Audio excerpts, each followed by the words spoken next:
నేను పెడతానండి, మీరు 40 అయితే మీరు పెట్టేది చూడండి. సో అది ఒకటి. అండ్ మీ ఎలక్ట్రిసిటీ కూడా నేను ఎలక్ట్రిసిటీ మీకు అరేంజ్ చేస్తాను, అది మీరు కట్టాల్సిన అవసరం లేదు. సో ఎలక్ట్రిసిటీ మొత్తం నేను అరేంజ్ చేస్తాను. బోర్ అయితే మీరు 40% కట్టుకోవాలి. సో మీరు నన్ను ఓన్లీ బోర్ మొత్తం అడిగారు, ఎలక్ట్రిసిటీ గురించి ఎవరు మాట్లాడారు, బట్ ఎలక్ట్రిసిటీ మొత్తం నేను చూసుకుంటాను. అంటే 4 పోల్ల 2 పోల్ల 10 పోల్ల అది నేను ఎక్కడ తెప్పించి మీకు ఎలక్ట్రిసిటీ అరేంజ్మెంట్ చేస్తాను అనమాట. అది ఒకటి.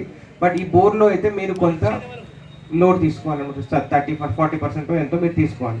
అది ఎక్కడ వేస్తారని మేడం వాళ్ళు చెప్తారు, దాని ప్రకారం వేస్తే మీకు మ్యాక్సిమం సక్సెస్ వచ్చింది. 10 వేసి 4 సక్సెస్ 5 సక్సెస్ కన్నా వాళ్ళు చెప్పిన 5 వేస్తే నా మ్యాక్సిమం 5 అయితే, లేకపోతే 4 అవుతాయి అనమాట. సో అట్లా స్టార్టింగ్ చేద్దాం. బట్ నాకు ఓన్లీ మీ సైడ్ నుంచి కావాల్సింది మినిమం 150 acres నాకు వచ్చే సీజన్ కల్లా ఇస్తానంటే చేస్తాం.